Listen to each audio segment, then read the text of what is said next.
Buenos días, buenas tardes o buenas noches en la hora que nos estén viendo, en el lugar donde nos estén viendo. Me da mucho gusto tenerlos de nuevo en otro capítulo más de este podcast Padres en Gestación. Soy su amigo Jorge Carrillo Bosch, médico ginecobstetra, especialista en medicina materno-fetal. Como ya lo hemos platicado en otros videos, este video tiene como finalidad llevar información a todos ustedes, información de cosas médicas en relación con el embarazo, pero de una manera lo más digerible posible, lo más fácil de comprender para las personas que no se dedican a la medicina. Y muy importante que aclaremos que el podcast de Padres en Gestación de ninguna manera tiene como finalidad sustituir una consulta médica con su ginecólogo.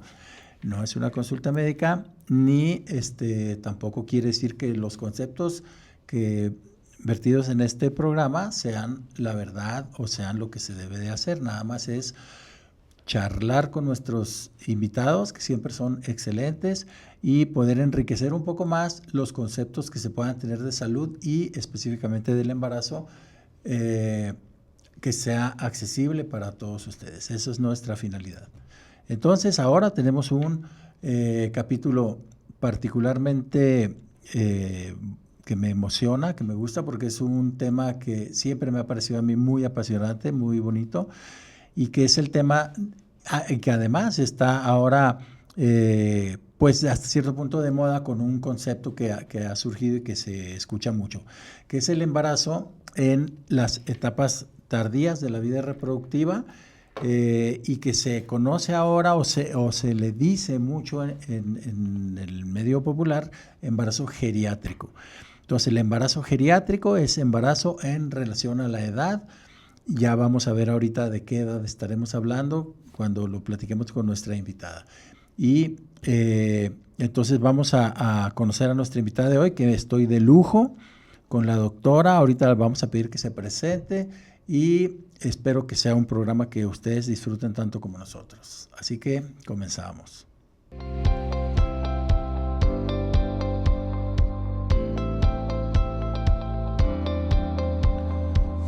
Pues ahora voy a presentarles a nuestra invitada. Es una invitada que me tiene muy feliz que estés aquí, porque es una doctora, bueno, de una vez digo tu nombre, es la doctora Alexia Maldonado Polanco. La doctora, bueno, yo siempre pido que se presenten ustedes, así que ahorita vas a decir a qué te dedicas. Y es la persona ideal por su ocupación y por su experiencia, para que comparta con ustedes de este apasionante tema del embarazo en las etapas tardías de la vida reproductiva. Doctora, ¿quién eres? A ver, platícanos. Yo soy la doctora Alexia Maldonado, soy ginecobstetra y tengo una subespecialidad en biología de la reproducción, que prácticamente es tratar la infertilidad o como tal la fertilidad, ayudar a las pacientes a embarazarse, fertilización in vitro y todas sus variantes. Sí, y pues tú te dedicas realmente a la reproducción, a la infertilidad en los niveles de mayor especialización, ¿no? O como ustedes dicen, de tratamientos de alta complejidad. Sí. De las variantes que hay de fertilización in vitro y todo, ¿no? Por lo tanto, de esto nos vas a platicar eventualmente, ahorita entraremos en ese tema, pues ver mujeres en mayores de 35, 38, 40 años para ustedes es muy frecuente, ¿no? Pero mira, sí. Antes, doctora, vamos a entrar en el tema. Tanto para ti como para mí, que nos dedicamos a la ginecología obstetricia, es muy común que nos pregunten, doctora, ¿hasta cuándo me puedo embarazar? Yo creo que ahí puede haber una cantidad infinita de respuestas, ¿no? Aunque seamos ginecólogos, podemos contestar cosas bien diferentes y eso empieza a ponerse interesante. Uh-huh. Yo creo que el término embarazo geriátrico, no sé si tú ya, desde que eras estudiante, ya lo escuchabas, yo no. Para mí es más o menos reciente. Platícanos si para ti es un término conocido. Y pues yo quisiera decir que geriátrico no es un insulto para nada, o sea, quiero que quede claro eso desde el principio, no es que esté mal la palabra, lo que hay que ver es si está bien acomodada junto con embarazo. Entonces, en general, y antes de entrar en mayores detalles, ¿qué experiencia tienes con las mujeres que te preguntan hasta cuándo se pueden embarazar? ¿Tú cómo ves? Pues yo creo que no nomás fue desde la facultad, como mujer siempre nos están diciendo que tenemos una edad para embarazarnos. Entonces realmente fue algo que hablan con nosotras desde que somos adolescentes, ¿no? Que empieza la regla y nos empiezan a decir, tienes que embarazarte hasta los 30, máximo 35 años, porque luego ya no vas a poder o luego vas a tener muchos abortos o bebés con ciertas anomalías. Entonces yo creo que no nomás fue un término de medicina, yo creo que fue un término de pues que toda la mujer tiene a lo largo de la vida. En cambio, pues al hombre no le están diciendo hasta qué edad puede tener hijos y a la mujer sí, desde que naces prácticamente tú ya tienes como que debes de tener un plan de vida ya hecho, porque si no, pues como dicen, se te va a ir. Con tiempos establecidos, ¿no? Exactamente, pero en realidad yo pienso que no hay como... El límite es el riesgo que tú quieres tener, porque entre mayor edad va a haber mayor riesgo, eso es 100% verdad. Mayor riesgo de diabetes gestacional, mayor riesgo de hipertensión del embarazo, mayor riesgo de preeclampsia, mayor riesgo de trisomías, mayor riesgo de incluso de embarazos gemelares, o sea, siendo Con que... los tratamientos. Sí, y sin los tratamientos incluso, ya que muchas mujeres que ya están en edades más cerca de la menopausia pueden incluso ovular doble en ciertas ocasiones por los picos de FSH tan altos. Entonces, pues el riesgo que quieres aceptar tú, pero pues hay embarazos de 46 años, hay embarazos de 47 años que sabemos que incluso nacen muy prematuros los bebés, extremadamente prematuros, pero es un riesgo que se habla con la persona, con la paciente, y si está dispuesto a aceptarlo, pues ahí en realidad no te puedes negar como a ofrecerle el tratamiento de fertilidad a una mujer. Sabemos que muchas mujeres lo aplazan ya por los estudios, hay mujeres que lo aplazan porque simplemente no tienen una pareja y apenas empiezan a tener su pareja a los 38, 40 años se casan. Entonces decirles que es definitivamente un no vas a tener hijos, pues claro, tampoco es correcto. Sí, y siempre hacen las comparaciones con los tiempos pasados, ¿no? Y dicen, antes, ahora tienen las mujeres más grandes los hijos porque estudian más, se preparan más, toman sus decisiones, etcétera. Pero antes yo creo que era más o menos la misma, o si no es que más, las mujeres mayores de 40 años que tenían hijos, pero ya tenían el 10º, o el 11º, o el 9º hijo a los 40 años. La diferencia es que ahora pueden tener el primero o el segundo a los 38, 40 años, pero realmente embarazarse a los 40 años yo creo que nunca ha sido algo raro, ¿no?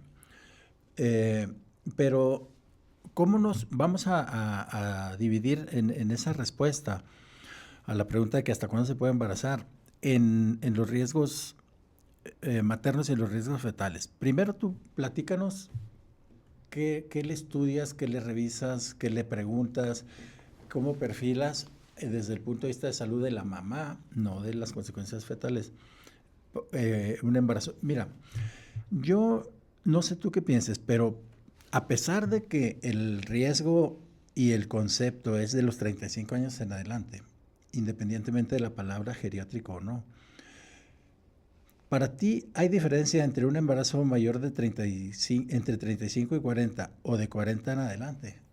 Claro, claro, cada O sea, año vale. yo pienso lo mismo. Para mí no deberíamos poner en la misma bolsa los embarazos de 35, 36 años que de 40, 41, 42, a pesar de que en el concepto popular así está, ¿verdad? Entonces, yo hablaría un poquito más en esta charla que tenemos de embarazos de 40 en adelante, aunque tú puedes ponerlo como quieras, ¿no? Entonces, si en esas mujeres de alrededor de 40 en adelante, ¿cómo perfila su riesgo individual? Híjole, pues antes del embarazo sí hay un riesgo. A todas las mujeres se les pide perfil hormonal, se les pide niveles de andrógenos, se les pide niveles de insulina, de glucosa, anticuerpos anticlamidia, un perfil tiroideo, niveles de vitamina D. Aquí Hay mucho debate entre pedir o no histerosalpingografía, pues para ver si las trompas están permeables o no, pero pues si ya tiene más de 40 años, realmente es candidata directamente pues para un in vitro.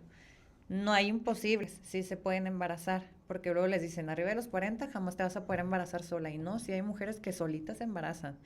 Entonces, también pienso que ahí como que darles la oportunidad también de si su deseo es embarazarse naturalmente, pues una simple estimulación, y que lo intenten por relaciones sexuales, por inseminación, pues también depende de la calidad del esperma. No hay absolutos, en la medicina sabemos que no hay absolutos. Incluso se pueden embarazar con un 1% de normalidad en el esperma y hay embarazos, o sea, no hay absolutos. Pero realmente arriba de los 38 años, sobre todo, ya son como que candidatas o ya entran en cierto grupo en el que se les debe ofrecer el in vitro como para tener más posibilidades de tener un embarazo. Y sobre todo, lo más importante no es lograr un embarazo, es tener un recién nacido vivo.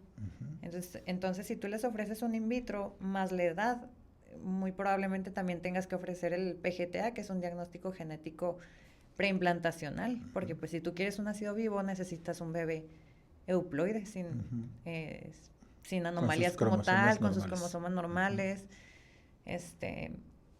Aquí es donde viene lo difícil, porque si es la primera vez que van a intentar embarazarse y decirles de que, oye, no, pues ya un in vitro también como que es un golpe muy fuerte para la mujer.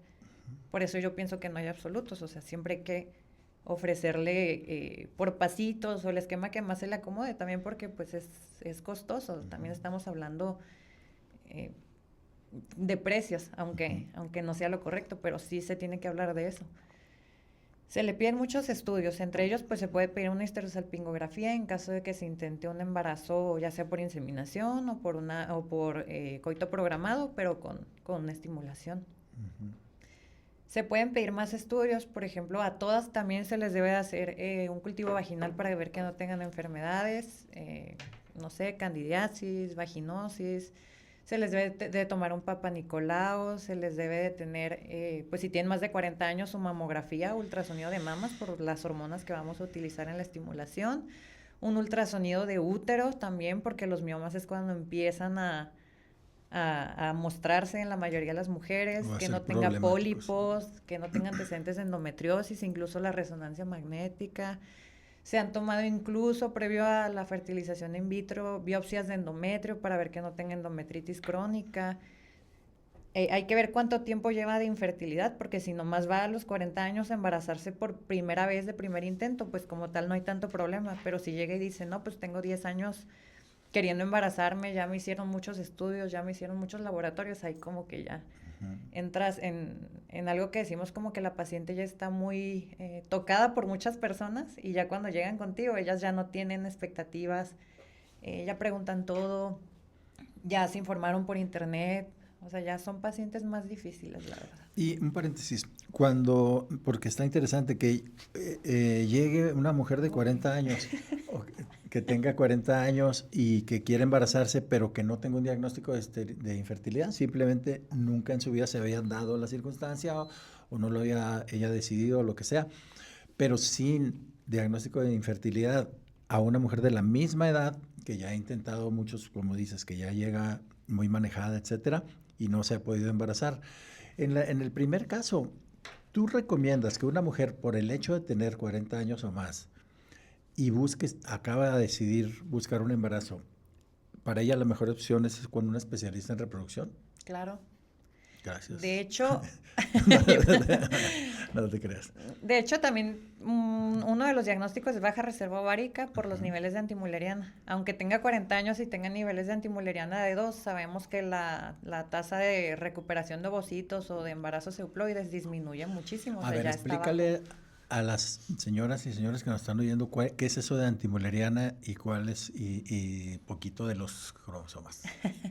La hormona antimuleriana es una hormona que se suele pedir a las mujeres que liberan los folículos preantrales, o sea, son los quistecitos de los ovarios que no han crecido, que no se han ovulado como tal. Entonces esos foliculitos liberan una hormona que es la que podemos medir, que nos va a decir un pronóstico en qué tan bien va a responder la paciente. Por ejemplo, sabemos que si tiene la hormona antimuleriana abajo de 1.1, a lo mejor no tiene tantas posibilidades de obtener tantos óvulos para poder embarazarse, o que por más medicamento que le demos, a lo mejor no responde tan bien, igual una mujer que tiene una antimuleriana muy alta, de 10, de 15, aunque tenga la antimuleriana muy alta y pensemos, tiene mucha reserva ovárica, tiene muchos óvulos y eso, igual no van a responder tan bien, porque tienen como que cierta resistencia, los óvulos no están respondiendo, o sea, los folículos como tal. Entonces hay niveles de antimuleriana, como parámetros que nos pueden ayudar para ver qué tan bien va a responder, qué niveles o qué dosis de medicamento vamos a dar, qué vamos a esperar de respuesta. Por ejemplo, si vamos a estimular a la paciente, queremos que todos los foliculitos chiquitos o quistes, como le dicen, que todos crezcan. Cada uno nos debe de dar un óvulo, pero sabemos que no todos los óvulos son óvulos buenos. Hay óvulos inmaduros. Y más con la edad, ¿verdad? Exactamente. Entonces, entre más crezca, incluso hay folículos que no nos van a dar ningún óvulo. Y aparte de esos óvulos, no todos fertilizan. Este es otro problema. Y de los que fertilizaron, que ya son como tal bebés de un día, no todos van a llegar a día 5, a día 6. Ese es otro problema. O sea, se va reduciendo todavía la estadística. Y toda esa información nos puede dar la antimuleriana. Y no nomás esto, también el recuento de folículos antrales, que son los quistecitos que les digo, que miden entre 2 y 9 milímetros. También nos puede dar los valores de FSH y LH. Mujeres que tengan una FSH arriba de 15, de 20, de 40, sabemos que también la respuesta no va a ser muy buena. Que esa FSH es la hormona que le dice al folículo que crezca para que madure el óvulo, ¿verdad? Sí. Ok.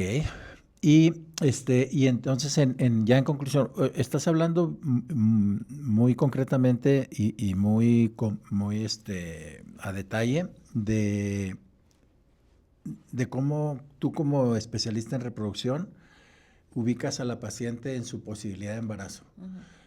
Y a esa misma mujer, ¿qué tanto tú como especialista te metes o consideras otras cosas que no son su capacidad de ovular, para aconsejarle o para buscar un tratamiento o para contestarle? Ustedes en biología de la reproducción, ¿qué tanto consideran su entorno, las otras cosas en las que una mujer se preocupa? Por ejemplo, una mujer de 40 años dice, bueno, lo del embarazo pues se va a encargar la doctora, pero yo tengo que pensar en esto, otras cosas de su vida familiar, social, laboral, etcétera. ¿Eso qué tanto lo considera un especialista? Ay, eso me encanta. Qué bueno. No sé cómo lo consideren los demás, pero en general, en donde yo estudié, lo consideramos mucho. O sea, desde las embriólogas que están en contacto con la mujer y que hablan con ellas y qué expectativas tienen, y aquí está tu bebé y mira, esto es lo que vamos a hacer.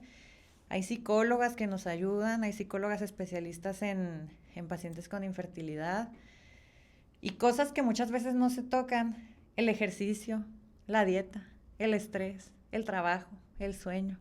Eso a mí se me hace súper importante, porque sí, tratar la cuestión psicológica es importante, pero si vas con el psicólogo y tú te sientes estable, pero luego duermes 3 horas al día, tus niveles de hormonas van a estar muy mal. Sabemos que hay picos de prolactina por la noche, y si no duermes las horas que debes de dormir, la prolactina te afecta directamente todas tus demás hormonas que van al ovario. Si vas a un trabajo donde te están grite y grite y te tratan mal y estás llorando, tienes mucho trabajo, no alcanzas a hacer lo que quieres, por más terapia que lleves, tus niveles de cortisol van a estar por los cielos, y es otra hormona que también nos da una mala respuesta. E incluso en los embarazos con cortisol muy alto también corren riesgo. Otra cosita es el ejercicio. Siempre decimos, hacer ejercicio está bien. Y sí está bien. Realmente pueden hacer cualquier tipo de ejercicio, el ejercicio que más se le acomoda a la mujer, pero nunca en exceso, porque luego dicen, yo me ejercito demasiado y compito y todo, y tú dices, es una persona súper sana. Pero cuando te vas a los extremos, incluso las personas que hacen mucho ejercicio pueden dejar de ovular. Claro. Y los hombres también, los hombres que hacen mucho ejercicio, que empiezan a consumir ciertas sustancias para ponerse mejores y les dicen, con esto te vas a arreglar, y no es cierto, también llegan y el esperma también no está como deseamos.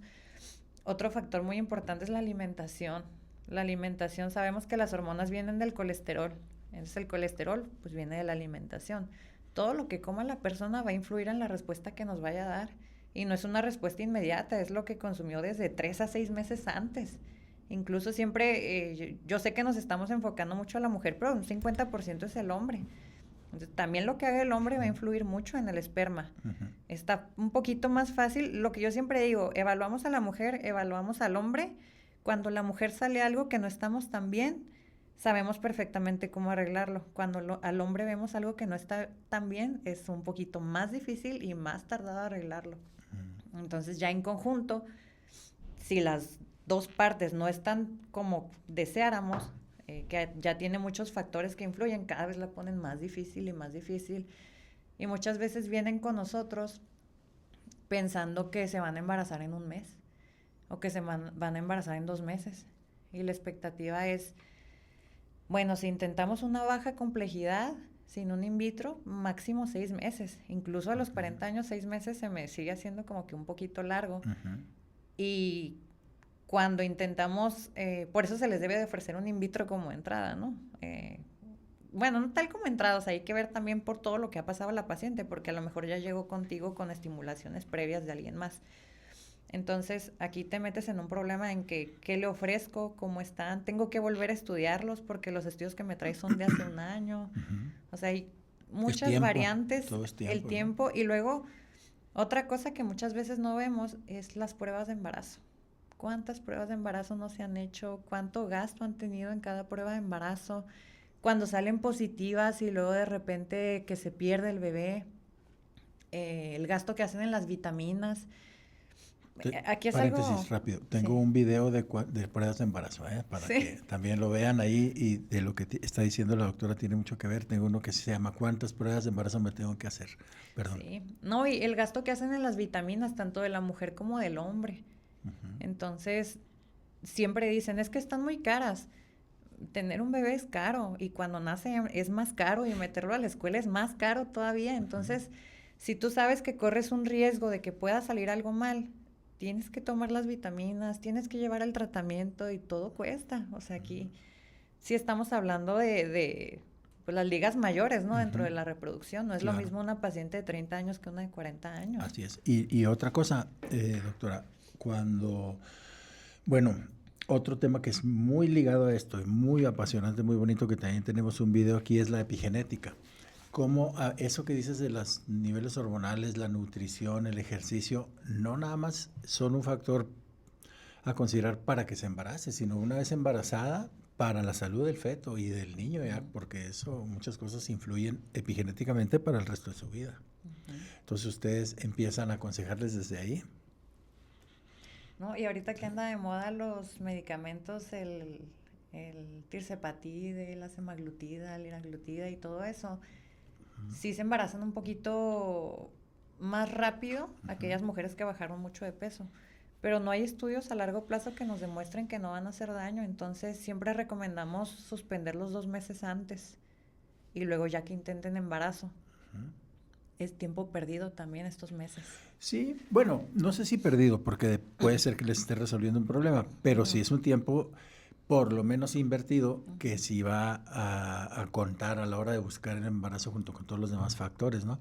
Entonces sí está realmente, como dices tú, muy de moda, no sé si sea la palabra adecuada, de moda, pero no, sí está de moda, o sea, en redes sociales, entre personas, de boca a boca, y todo el mundo anda queriendo usar ahorita, o algunos no le tienen confianza todavía, etcétera. Pero, por ejemplo, no sé qué tan, bueno, esto no es el tema, pero aprovechándote, ¿qué tanto lo usan ustedes en pacientes que seguramente, independientemente de la edad, pero que van por infertilidad, por trastorno metabólico, resistencia a la insulina, etcétera? O todo el complejo metabólico que antes se llamaba síndrome de ovario poliquístico, ¿verdad? Que ya no se llama así. Pero ahí es muy usado, ¿no? Ese grupo de LPG1. Son muy usados, pero también ver todas las variantes. qué edad tiene, sus niveles de hormonas, niveles de antimuleriana, niveles de todo, cómo está el útero, enfermedades que tenga, cómo está la pareja. Ya viendo el recuento, si riesgo-beneficio, o sea, también hay que ver si la paciente, sabemos que corre un riesgo alto de diabetes, tiene ya niveles de peso muy elevados, donde la leptina, que es una hormona que nos ayuda para la saciedad, ya no está funcionando adecuadamente o hay resistencia a ella, nos va a afectar directamente a los óvulos, nos va a afectar directamente a la ovulación, a la menstruación, al in vitro, nos va a afectar en todo. Entonces, si sabemos que lo necesita, hay que usarlo. ¿Qué tiene? O sea, hay veces que hay que invertir el tiempo para que la paciente se arregle todo lo que trae previamente y luego ya empezamos. Pero hay que ver todos los factores también, porque si llega una paciente, no sé, 44, 45 años, y luego le digo, no, hay que esperarnos un año más para dar tratamiento, pues tampoco se vale. Claro. O sea, hay que ir de la manita con todas las cosas. Y más que esos medicamentos, a mí me encanta que hagan dietas. Y siempre les digo, no es dieta como tal para... comer menos. Sí, yo les digo, no necesito que estés flaca, o sea, no necesito que tengas un cuerpo atlético, yo nomás necesito que respondas bien, que tus niveles de hormonas estén bien, que tus niveles de colesterol, de triglicéridos, tu riesgo de diabetes estén bien, porque pues quieres ser una mamá saludable. ¿Cómo vas a ser una mamá con muchas enfermedades que apenas estás aprendiendo a cuidarte a ti y de repente ya tengas que cuidar de alguien más? No es que no se pueda, sino que ya la complejidad lo aumentas muchísimo y el gasto también es muchísimo mayor. Claro. Sí, por eso te decía ahorita de cómo perfilan las pacientes, ¿no? Y mira, mencionaste diabetes y pues vamos a entrar en esta parte de la charla, en esta parte del tema que aquí siento que hay muchos caminos, o sea, muchas opiniones entre nosotros los médicos, ¿no? Yo tengo mi convicción, no es mi teoría ni mi hipótesis ni nada, los conocimientos ahí están y cada quien los agarra, ¿no? O sea, ninguno de nosotros vamos a inventar el hilo negro ni nada, pero sí tenemos diferentes criterios. Entonces, yo en general estoy muy convencido de que una mujer de que se embaraza de 40 años en adelante, no digamos de 35, que ahí para mí es más eso, hijo, jovencísima, sí, pero vamos a decir 38, 40 años en adelante. La clave de cómo les va a ir en el embarazo para mí no es su edad, para mí es su condición de salud previa al embarazo, ¿sí? Que más o menos es lo que dijiste tú. Pero, ¿tú qué idea tienes, qué concepto tienes, cómo están tú en lo personal y en tu grupo de expectativas de que la paciente desarrolle otras enfermedades que no sea la preeclampsia? Esa la voy a dejar aparte, pero diabetes u otras cosas, por el hecho nada más de la edad, si comienzan metabólicamente de una manera ideal. ¿Tú crees que una mujer de 40 años o más tiene alto riesgo de diabetes, aún si comienza sana, completamente sana su embarazo? Es que eso es un punto muy, muy controvertido. Yo pienso en lo personal que no. Consta que no estoy hablando de preeclampsia. Pero para mí eso es lo básico, lo que tú acabas de decir. ¿Cómo ves el riesgo de otras enfermedades que no sea preeclampsia? Muchas veces llegan completamente sanas.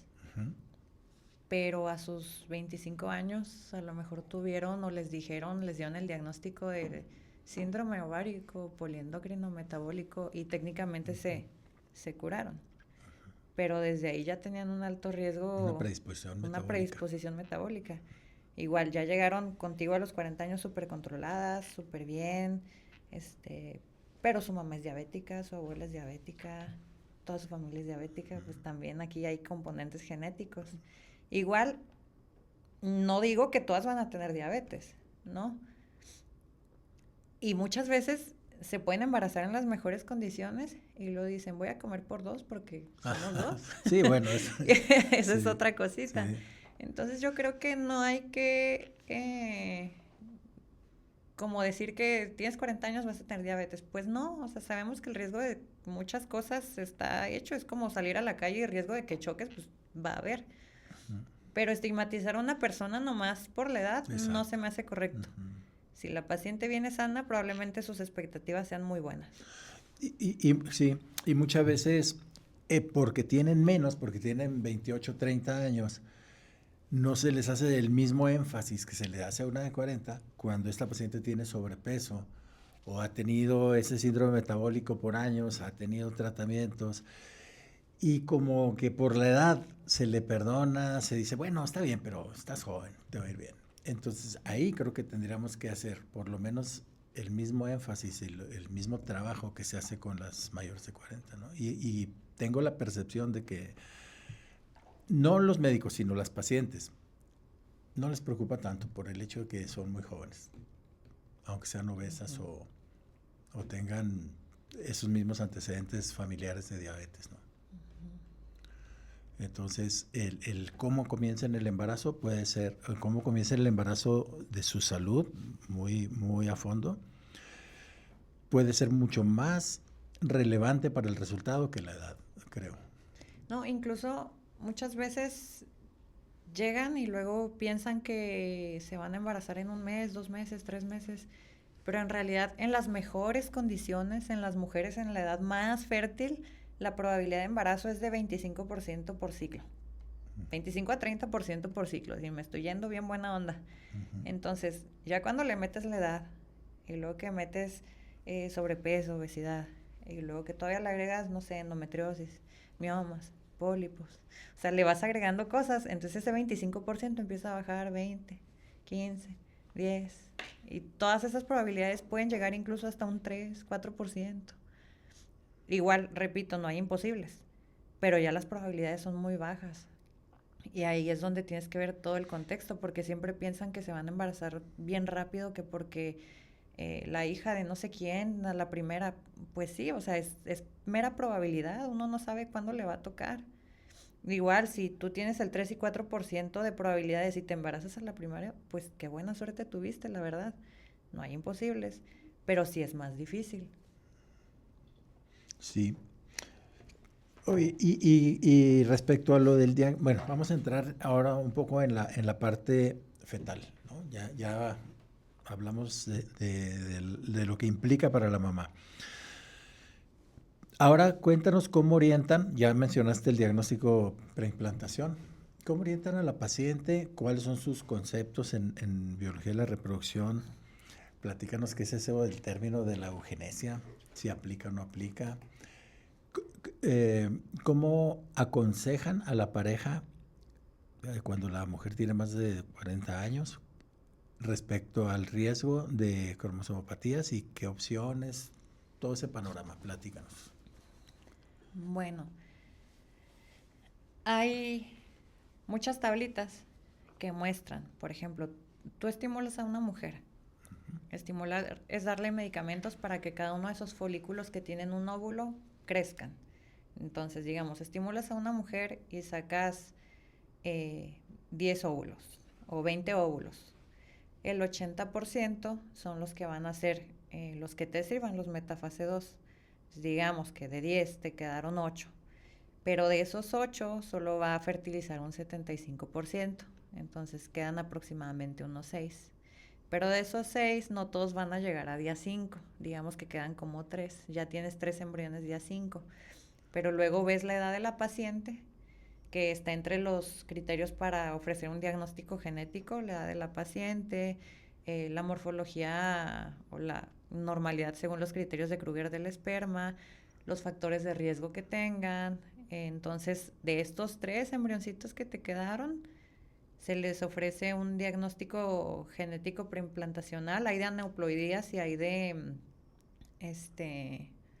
mutaciones monogénicas. Entonces, ahí es donde se le toma una pequeña biopsia al embrioncito, se sacan algunas células, se mandan a analizar. Mientras se mandan a analizar, pues tú a la paciente la tienes como en reposo, en su tratamiento, en descanso.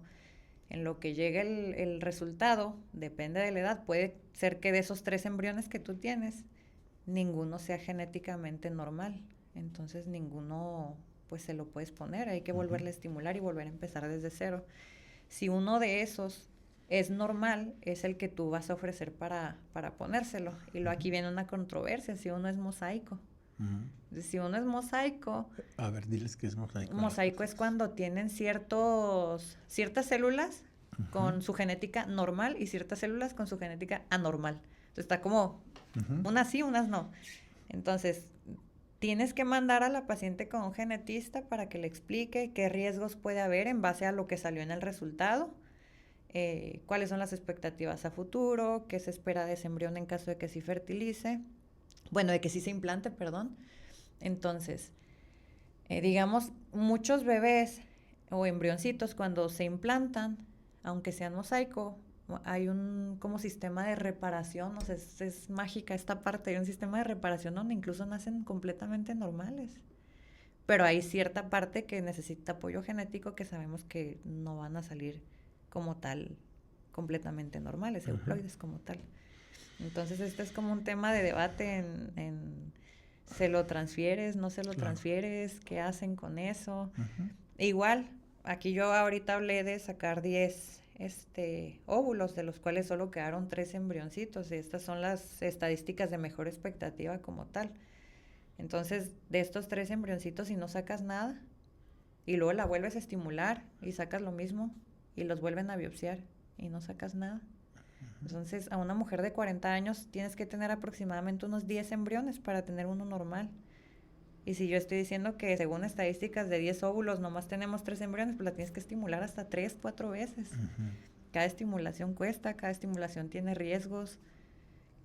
Cuando por fin tienes tu embrioncito, muchas veces las pacientes ya están cansadas, ya están hartas. Y luego todavía falta, ok, tienes tu embrión, falta que se implante. Ese es otro plática. Otro gran tema. Sí, entonces, muchas veces cuando incluso sigues biopsiando y no encuentras nada, ningún euploide, hay que mandar igual a la pareja con un genetista, también ver qué está pasando. Sabemos que muchos hombres que no tienen conductos deferentes pues pueden tener mutaciones para la fibrosis quística. Este es otro tema también, ver la mutación de fibrosis quística del papá, de la mamá, o sea, sí es un tema muy extenso y la cuestión es a quién biopsías, a quién no biopsías, quién acepta la biopsia, porque incluso en una biopsia, por más correcta que salga, hay que estar congelando y descongelando los embriones. Entonces, ¿van a sobrevivir o no van a sobrevivir?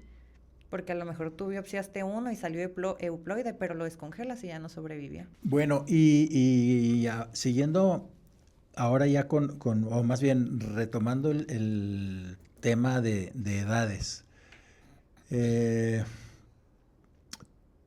¿Tú cómo ves, doctora, el término? Porque eso a mí me trae casi obsesionado con el término de geriátrico. O sea, hasta donde yo sé, no es un término médico, yo también creo que es una moda decir así, pero me llama mucho la atención que se use y que yo creo que confunde y hace como que estigmatiza más el embarazo. ¿A ti qué opinión te merece? O sea, ¿ustedes sí aplican embarazo geriátrico de forma normal en su especialidad?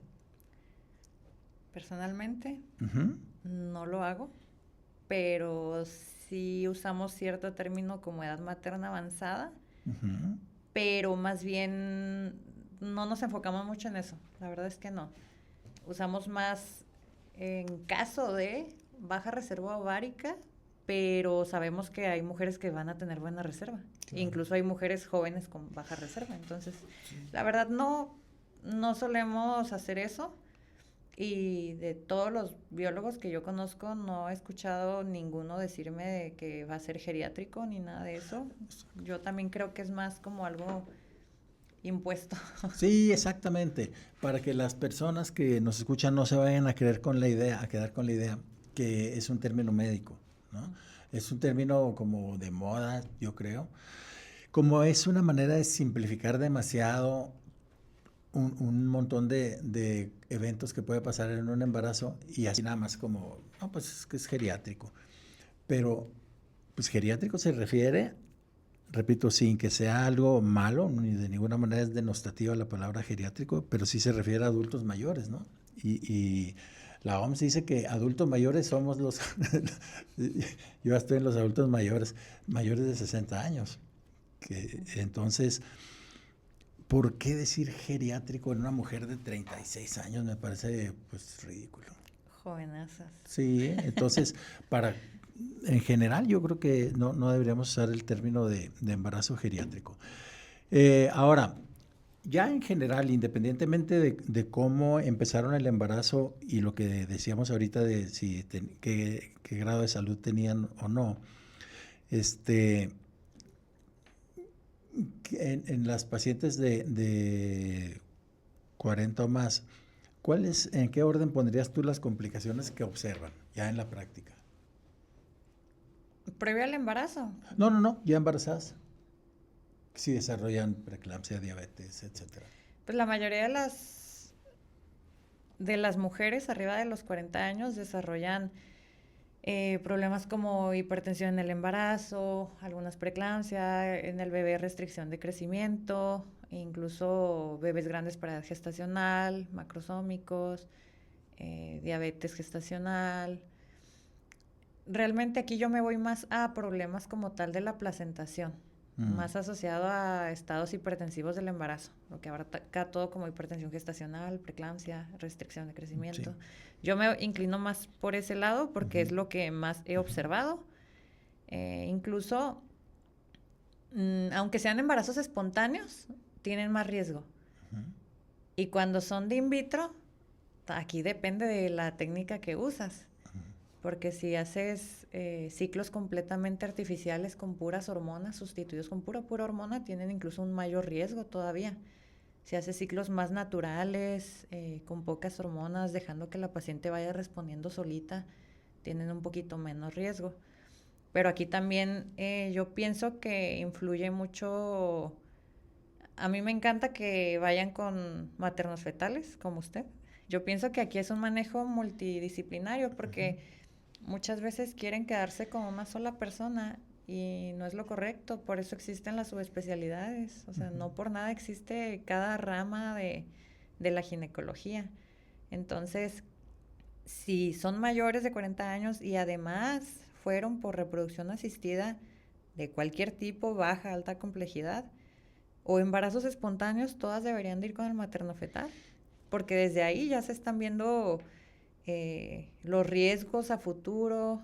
Ustedes pues evalúan todo desde la placentación de las arterias uterinas, o sea, ustedes son como que los que llevan más allá el embarazo de cuando ya está realizado. Entonces, yo creo que trabajar en conjunto de que pasó esto, le di esto, el ciclo fue tal, hicimos tanto, le puse, no sé, 2 embriones y nomás se quedó embarazada de uno, y luego enviarla con ustedes para que ustedes sigan así como que evaluando los riesgos y se hace un manejo multidisciplinario muy bonito, que yo creo que no debe de haber envidias ni sobrepasar los egos de los doctores. Siempre, todas las embarazadas deberían de ir, la verdad, pero muchas veces no pues, saben, no quieren o no se los ofrecen. Yo en general también pienso que la mejor medicina es la medicina en equipo, ¿no? En todo. Pero bueno, para mí es bien común referir a biología de la reproducción pacientes. Pero sí. Ahora, yo por eso desde el principio dejé a un lado la preeclampsia, ¿verdad? En todas las complicaciones te fijaste que dejé eso porque sí. Ahí sí no hay duda de que esa es una cosa que va a aumentar el riesgo. Pero el hecho que aumente el riesgo también es una cosa a favor porque también nos hace que tomemos precauciones siempre con esos pacientes, ¿no? Entonces, ahí también tenemos aquí en Padres en Gestación el video de preeclampsia también donde platicamos de la aspirina y de los factores de riesgo y todo eso. Pero sí, la preeclampsia o como dices, todos los trastornos hipertensivos que tienen que ver con el embarazo, pues esos sí van a tener una mayor incidencia, aunque no está bien conocida todavía porque pues, hay muchos estudios en curso, metaanálisis, etcétera, pero sí yo creo que todos estamos de acuerdo en que a esta edad de este extremo de la vida reproductiva, pues sí hay un aumento en la posibilidad de preeclampsia, ¿no? Y definitivamente de alteraciones de cromosomas, que eso pues por eso lo manejamos aparte. Oye, fíjate, a mí me llama la atención cómo esto que voy a decir es muy título personal, ahí no te voy a embarcar al día que digas, pero me dices tu opinión, de que el término embarazo geriátrico lo usan más los jóvenes que los médicos que ya tenemos más edad y más años. Y generalmente es una observación que yo he hecho, los jóvenes tienen mucho más la tendencia a identificar cosas que se puedan decir que son discriminatorias. Nosotros como nos formamos y nos creamos en otros tiempos, mejores o peores, yo no sé, pero hay muchas cosas que no vemos como algo discriminatorio y que los jóvenes sí. Y dicen, esto está discriminando. Pero ellos son los que dicen embarazo geriátrico. Los médicos mayores nunca jamás decimos embarazo geriátrico. Entonces, pues ahí me choca un poco esa parte de que la gente joven es la que dice embarazo geriátrico, y incluyendo médicos jóvenes, pero pues a mí se me hace un término discriminatorio.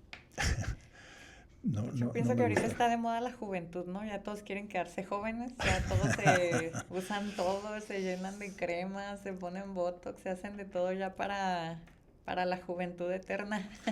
Y muchas veces, como se sienten y se ven más jóvenes que antes, dejan aplazar su salud. Entonces tendrán 38 años y se ven de 32, o sea, sí hay mujeres que se ven muy jóvenes, hombres que se ven muy jóvenes, y cuando se dan cuenta ya pasó el tiempo. Pero pues es una moda la juventud. Sí, ¿no? Y está bien querer conservar la salud lo más posible, ¿no? Pero bueno, sí, ese término yo nada más eso lo digo ya muy a título personal, no me gusta pero nada el término embarazo geriátrico. Y creo que lo más importante en una mujer que busca embarazo después de 35, 36, 38, 40 años, pues es la consulta preconcepcional, ¿no? Es que ella busque el consejo del ginecólogo, sea especialista en reproducción o no, pero en este caso de un ginecólogo, para ver su nivel de riesgo individual, ¿no? En la edad que sea. Muy bien. Aquí hay algo muy importante de lo que dijo. Sí. Esta parte de ir con el ginecólogo, con el biólogo, es muy debatible, porque sí, muchos van a decir, hay que ir con el biólogo, pero el ginecólogo es muy importante, es como la medicina, primero tienes que ir con el médico general o médico familiar, y luego ya pasas a los especialistas. Bueno, el médico familiar es especialista también, pero pues de ahí empiezas a derivar. Es igual en la ginecología, primero vas con el ginecólogo, se estudia completamente. Si ya hay problemas más allá de la capacidad, es cuando ya se envía al biólogo. Pero muchas veces los ginecólogos no quieren enviarlas al biólogo porque dicen que nos las vamos a robar y que ya no las devolvemos. Y no es el punto, es que a veces pueden tardar meses, años en embarazarse, y no es que no las quieras devolver, es que ya llevan mucho tiempo contigo. Y tienen que hacer ustedes su programa. Y personalmente, a mí me gusta que se embaracen, y si quieren atenderse con alguien más, están en su derecho, que se vayan, son libres, no son mis pacientes, son personas que pueden ir con quien quieran. Si se embarazaron conmigo y luego se van con alguien más, qué bueno, felicidades, que les vaya muy bien.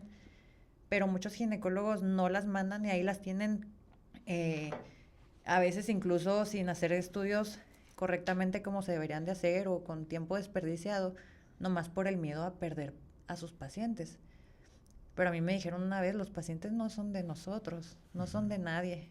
Entonces yo siento que aquí hay que ir como que se conozca más la biología de la reproducción, y que el ginecólogo no tenga miedo de hacer como un trabajo en equipo, pero dejar todo muy en claro. A mí sí me gusta hablar con ellos, y me enviaste esta paciente, te voy informando, te voy diciendo, hacer las cosas bien, un trabajo en equipo. Sí, trabajo en equipo, la medicina en equipo es la mejor. Y sí, bien efectivamente así lo dije, ¿no? Una valoración preconcepcional para mí es súper valiosa, siempre lo he dicho, aquí lo he mencionado en otros videos. La mejor manera de empezar un embarazo es ir al ginecólogo antes de estar embarazada. Perdón. Ya está, creo que me puse nervioso. No te creas. Pero sí, y claro, con el ginecólogo que habitualmente vaya la paciente, le puede establecer su nivel de riesgo y cuando sea necesario ya la enviará. Perdón. Ahora, hablando ya de las mujeres mayores de 40 años, fue de las primeras preguntas que te dice, bueno, ahí sí, ¿no? Es distinto, ¿no? Puede ser que vaya directamente con el biólogo de la reproducción. Sí. ¿Qué más? A ver, doctora, cuéntanos qué más nos quieres platicar del tema para ir cerrando. A mí se me hace que es un tema bien bonito, bien apasionante y que se presta para que mucha gente opine. ¿Tú cómo ves el hecho de que tantas... ¿Cómo llega anímicamente una mujer de 40 años con todo lo que le han dicho, no digamos los médicos, sino los familiares, los amigos? Es que es increíble, tú, como lo dijiste al principio, a ustedes les establecen sus etapas de vida, pero en este caso en particular creo que se ensañan demasiado, ¿no? Los amigos, los no médicos, pues, no estoy hablando aquí de médicos, sí, en general la percepción. Yo siento que es una pregunta muy dura decir, ¿cuándo te vas a embarazar? Primero exigen que te cases.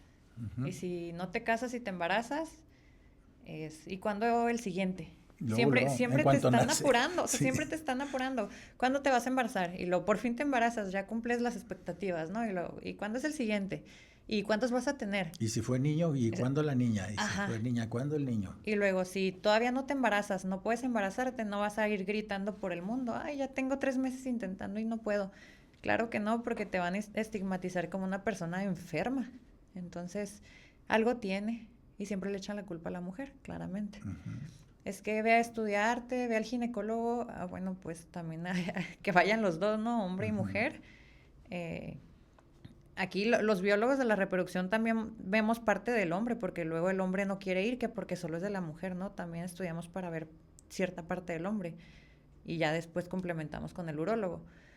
Pero sí pienso que es algo muy difícil cada mes que pasa, porque lo manejamos por ciclos, no es por días, no es por semanas, es por ciclos.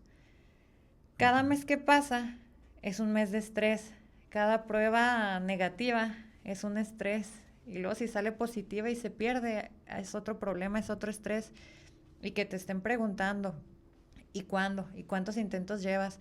Nadie sabe lo que has gastado, nadie sabe lo difícil que ha sido ver pruebas negativas, nadie ha sido lo difícil que es no poder dormir por los medicamentos que estás tomando, por las horas, porque tienes cólicos, porque te dolió.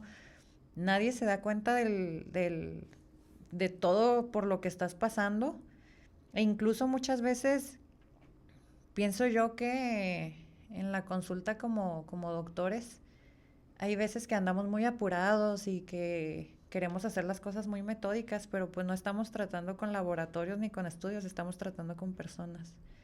Entonces, aquí sí me gusta, y no me dejarán mentir, que sí me gusta tomarme mi tiempo, escuchar lo que sienten. Yo en mi consulta siento que no nomás soy doctora, soy psicóloga, soy de todo. Entonces, es muy difícil el no poder embarazarte cuando tú quieres, porque muchas veces sí te vas a embarazar, pero a lo mejor no fue el mes que tú querías. Y hay veces que tú como mujer tienes toda tu vida planeada, de que me caso en marzo y luego me embarazo en abril para que nazca y me voy de viaje en diciembre, y no es así. Entonces, yo pienso que las cosas se dan cuando se tienen que dar, en el momento correcto, en el momento perfecto. Y no hay un biólogo mejor que otro. Todos vamos a hacer lo que se pueda y lo que esté en nuestras manos para que las mujeres se embaracen. Estamos hablando de probabilidades. Si la mujer se embarazó conmigo, no significa que yo sea mejor que los demás. Significa que por probabilidad se embarazó conmigo.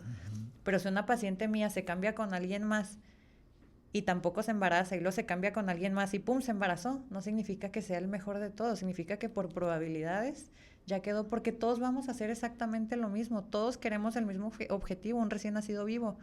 Yo no conozco a algún biólogo que diga, no, yo no quiero que se embarace. Claro que no, todos buscamos lo mismo, igual. Entre ginecólogos, médicos maternofetales, todos queremos un recién nacido vivo y sano. Entonces, no porque se atienda con alguien más le va a ir mejor, todos queremos el mismo resultado. Entonces, aquí es mucha cuestión de ya ver como a la paciente como un todo, porque eso es lo que ellas quieren como tal. Ellas no nomás quieren un doctor, quieren alguien que las escuche. Sí, que las acompañe en el proceso, ¿no? De persona a persona. Muy bien. Bueno, sabes que yo quiero dejar un mensaje también en el sentido de lo que estás diciendo, de que la gente sea consciente o que trate de identificar las personas cuando le van a decir algo a una embarazada, que identifiquen cuál es la línea entre lo que es yo nada más le voy a dar un consejo, yo nada más le voy a dar mi opinión, yo se lo digo por ayudarla, y la línea con cuando ya la estás causando inquietud, cuando ya la estás lastimando, cuando ya la estás quitando la tranquilidad, porque esos comentarios que uno puede hacer con buena voluntad, sí pueden lastimar a la persona y pueden quitarle el gusto de estar embarazada. O sea, yo creo que a veces no entendemos el alcance de las palabras que estamos diciéndole a una mujer embarazada. No, y la verdad es que son pacientes que vemos muy seguido, muy seguido. Entonces, cada que intentamos buscar el embarazo, las podemos ver 3, 4, 5 veces en un solo mes. Entonces, siempre hay que tener una relación médico-paciente bien establecida, pero es que hay veces que te emocionas con ellas, que te sientes triste por ellas, o sea, que el sentimentalismo empieza a ganarte un poco más y siempre hay que tener así como que cierto punto, cierto alto, porque a veces se malinterpretan las cosas. Y muchas veces los pacientes no logran entender esto de que tú también eres un ser humano, tú también te equivocas, tú también sientes felicidad por ellas, o coraje, te pones triste enojo. Sí. Sientes muchas cosas tú como médico, no somos robots. Y las pacientes también sienten muchas cosas, sobre todo por cómo les hables, por cómo las tratas, si las volteaste a ver cuando platicaba, si nomás estás en la computadora, todo eso importa. Sí, muy bien. Bueno, doctora Maldonado, vamos a ir terminando ya. Este tema es bien bonito y más que lo combinamos con el tema de la reproducción asistida. Entonces, ¿cuáles son tus conclusiones respecto a embarazo geriátrico, respecto a doctora, hasta cuándo me puedo embarazar? O sea, en general, en cuanto al concepto de embarazarse en la etapa tardía de la vida reproductiva. ¿Cuál es tu conclusión y el mensaje que le dejas a las personas? Todas las mujeres deben de revisarse mínimo una vez al año para ver cómo están. De ahí va a partir todo. Una mujer se puede embarazar en cualquier momento de su etapa reproductiva, que sería pues prácticamente hasta la menopausia, que es cuando ya no tienes menstruación como tal, pero con sus riesgos. Y cada embarazo va a tener un riesgo y cada bebé, ya sea de embarazo único, gemelar, va a tener más riesgos, más enfermedades que pueden perdurar toda la vida. Y aquí también entra algo muy importante, es qué calidad de vida le vas a dar a los hijos también. Entonces, yo pienso que no hay imposibles como tal dentro de la etapa reproductiva, pero también hay que ser muy conscientes en la ética. Hasta qué punto estás dispuesto a llegar. Y tú como médico tampoco te vas a arriesgar. Primero está la vida de la persona. Entonces, si corre mucho riesgo, pues explicárselo. Exactamente. Pero en realidad no hay factores netos o factores imposibles, no hay ceros o 100%, porque luego piensan que les decimos absolutamente no se puede y realmente no es un no. Al rato llegan ya solitas embarazadas y no que no. Sí. Entonces, sí. Yo pienso que no hay imposibles, pero hay límites. Sí hay límites y hay que entender eso. Muy bien, excelente. Bueno, pues muchísimas gracias por haber venido. Muchas gracias, espero que no sea la última. Sabes que Padres en Gestación pues es un podcast que está dirigido a embarazo y todos los videos son de embarazo, pero yo creo que sería muy, muy bueno que complementemos en otra ocasión con un video de lo que es específicamente reproducción asistida, ¿verdad? Vamos a hacerlo y te voy a invitar. Muy bien. Bueno, pues entonces nos vamos a ver en el próximo capítulo. Acuérdense que denle like a este video, compártanlo para que escuchen a la doctora. Fue una entrevista que a mí me gustó mucho, mucho, mucho. Y entonces, pues gracias de nuevo por última vez. Gracias. Y gracias a ustedes por haber llegado hasta este punto del video y nos vemos en el siguiente. Cuídense mucho y hasta pronto.